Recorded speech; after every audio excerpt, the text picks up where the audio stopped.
Hello टेंथीज, मैं हूं गुंजन। आज हम पढ़ने जा रहे हैं इवैल्यूएशन के बारे में। तो हम शुरू करते हैं इस चैप्टर को। तो व्हाट इज इवैल्यूएशन? इवैल्यूएशन क्या होता है? Evaluation is the process of understanding the reliability of an AI model by comparing its prediction with actual answers. मतलब इसमें क्या होता है, एक तो ये क्या है, एआई प्रोजेक्ट साइकिल की लास्ट स्टेज होती है। इसमें हम क्या करते हैं, जो मॉडल बनाते हैं उसे हम चेक करते हैं कि ये जो है मॉडल हमने जो बनाया है वो एक्चुअली सही वर्क कर रहा है या नहीं कर रहा। मतलब जो डिसीजन ले रहा है, जो प्रिडिक्शंस कर रहा है, वो हमारे सही है या नहीं है। ये हमारा काम इवैल्यूएशन में होता है। इसका पर्पस क्या होता है? To find the best model that represents a data and works well in the future. मतलब ये हमको इसमें टेस्ट करते हैं हम कि ये जो हमने मॉडल बनाया है ये आगे फ्यूचर में सही काम करेगा या नहीं करेगा। ये इसका पर्पस होता है। ठीक है, अब हमारा नेक्स्ट आता है कंफ्यूजन मैट्रिक्स। अब कंफ्यूजन मैट्रिक्स क्या होती है? अ table that records the comparison between prediction and reality. मतलब ये जो है एक मैट्रिक्स होती है जो कि रियलिटी और जो प्रिडिक्शन है उसके बीच का कंपैरिजन बताती है कि क्या चीज कितनी सही मशीन ने गेस करी है वो। तो अब कंपोनेंट क्या है? True positive, prediction and reality match, तो ये ट्रू होगा। प्रिडिक्शन इज पॉजिटिव, मतलब अगर प्रिडिक्शन और रियलिटी दोनों मैच कर रही हैं तो प्रिडिक्शन हमारा पॉजिटिव होगा। ठीक है। ट्रू नेगेटिव क्या होता है? Prediction and reality match true, prediction is negative. अब इसमें क्या है, प्रिडिक्शन और रियलिटी मैच करती है, वो ट्रू होती है, और जो प्रिडिक्शन होता है वो नेगेटिव होता है क्योंकि दोनों ही नेगेटिव होते हैं। False positive, prediction and reality do not match, false, prediction is positive. ठीक है। नेक्स्ट हमारा आया false negative, prediction and reality do not match, false, prediction is negative. इसमें प्रिडिक्शन आपका नेगेटिव होता है। ये इसके कुछ कंपोनेंट्स होते हैं। अब हमारे इसमें है ट्रू पॉजिटिव। क्या होता है ट्रू पॉजिटिव में? क्या होता है, प्रिडिक्शन यस होता है, रियलिटी भी यस होती है, और हमारा ट्रू पॉजिटिव होता है। जैसे मान लीजिए एग्जाम होना है, तो एग्जाम होना है, यहाँ पे इसने प्रिडिक्ट किया, एग्जाम हुआ है, ये रियलिटी हुई और इसका ट्रू हो गया कि एग्जाम फाइनली हुआ, तो ये इसका ट्रू पॉजिटिव का एग्जाम्पल हुआ। ठीक है।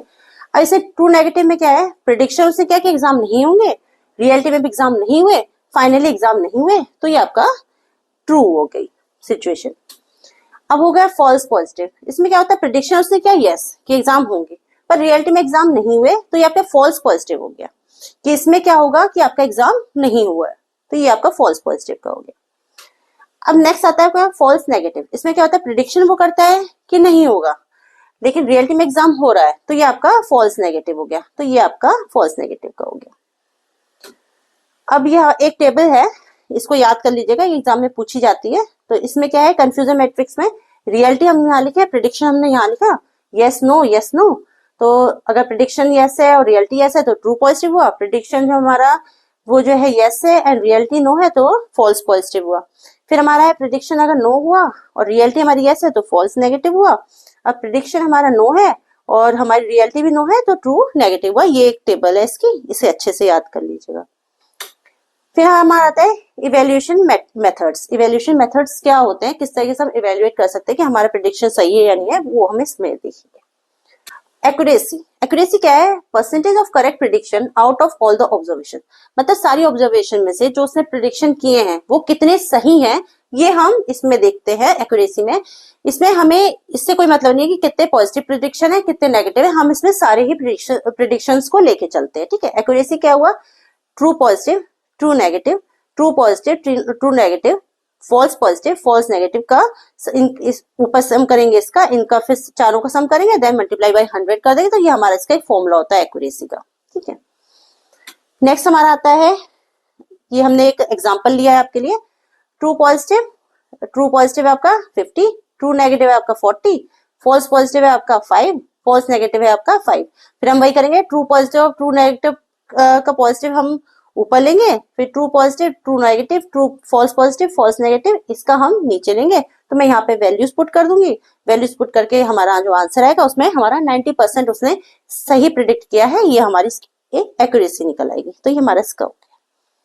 ठीक है। अब हमारा प्रिसीजन। प्रिसीजन क्या होता है, percentage of true positive out of all the predicted positives. मतलब जितने भी उसने पॉजिटिव प्रिडिक्ट किए हैं तो वो कितने सही प्रिडिक्ट किए हैं, कितने पॉजिटिव सही हैं, ये हम इसमें पता करते हैं। ठीक है। तो इसमें क्या है, इसका फॉर्मूला है प्रिसीजन का, true positive upon true positive plus false positive into 100। तो ये इसका एक फॉर्मूला होता है, ठीक है, प्रिसीजन का हो गया।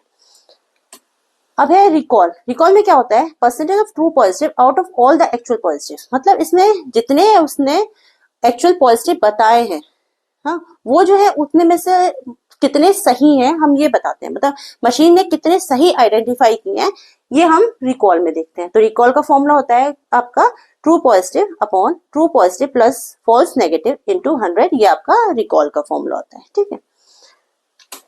अब इसमें हम जो है एक एग्जांपल ले लेते हैं इसका। मान लो कि 100 ईमेल्स हैं जिसमें से 20 स्पैम है, ठीक है, और 80 नॉर्मल है। तो मॉडल ने क्या किया कि 15 स्पैम बताए और जिसमें से 10 जो है वाकई में स्पैम थे, मतलब कि मेरे 20 स्पैम मैसेजेस थे जिसमें से उसने 15 बता दिए स्पैम है, जिसमें से 10 तो उसने सही बताए, 5 उसने गलत बताए कि स्पैम मैसेज जो मेरे सही मैसेज है उसे उसने स्पैम में डाल दिया। तो ये हमारा गलत प्रेडिक्ट किया, 5 गलत प्रेडिक्ट किए, और 5 तो उसने, वो 10 तो उसने प्रेडिक्ट किए ही नहीं कि हमारे स्पैम मैसेज है। तो हमारा ट्रू पॉजिटिव क्या हुआ, इसमें 10 हुआ, ठीक है। फॉल्स पॉजिटिव क्या हुआ हमारा 5 वो है जो स्पैम इसने गलत बता दिए थे, ठीक है, वो हमारा 5 हो गया। फॉल्स नेगेटिव वो है जो इसने पता ही नहीं कर पाया था कि वो स्पैम मैसेज है, तो ये मेरे इसमें आ गए, ठीक है। अब जो है प्रिसीजन में हम क्या करेंगे, true positive upon true positive plus false positive ये रखेंगे। तो यहाँ पे मैंने वैल्यू रख दी ट्रू पॉजिटिव की, ये रख दी ट्रू पॉजिटिव की, ये हो गई फॉल्स की, इनको प्लस करके हम जो है इससे 10 से डिवाइड कर देंगे, हमारा ये आंसर निकल आया। तो मतलब 66% इसका प्रिसीजन जो है ये था, ठीक है। अब रिकॉल में जाते हैं। रिकॉल इसने जो किया था, तो 10 तो इसके ट्रू पॉजिटिव हो गए, फिर 10 इसका ट्रू पॉजिटिव है, फिर 10 इसका ये फॉल्स नेगेटिव है। तो मतलब ट्रू पॉजिटिव फॉल्स नेगेटिव, यहाँ पे हमने वैल्यूज रख दी, वैल्यूज रख के हमारा ये 50% इसका सही रिकॉल किया इसने, ये हमारा इसका निकल आया। तो ये आप अच्छे से देख लीजिएगा। अब आपका आता है F1 स्कोर का फॉर्मूला। तो ये आपका फॉर्मूला है इसका। तो F1 score equals to 2 into precision into recall upon precision plus recall. तो ये आप फॉर्मूला याद कर लीजिएगा इसका, ठीक है। नेक्स्ट आता है हमारा, मैं इसका एक एग्जांपल देती हूँ आपको। तो इसका एग्जांपल है ये, प्रिसीजन इक्वल्स टू 80% था हमारा, रिकॉल हमारा 60% था। तो हमने क्या किया, इस फॉर्मूले में पुट कर दिया, ये हमारा प्रिसीजन हो गया, ये रिकॉल हो गया, प्रिसीजन रिकॉल रख करके हमने ये सॉल्व कर दिया। तो ये हमारा 68.6% हमारा जो है F1 स्कोर निकल आया। तो ये हमारा इसका निकल आया, ठीक है। अब इसमें जो है हमने सारी चीज कवर कर ली है। तो ये आपका हमने ये चैप्टर कंप्लीट कर दिया इवैल्यूएशन का। तो अब आप इसको अच्छे से पढ़ लीजिएगा। इसकी भी स्लाइड हम डिस्क्रिप्शन में डाल देंगे, तो उसे अच्छे से पढ़ लीजिएगा। चलिए, okay, thank you, bye bye.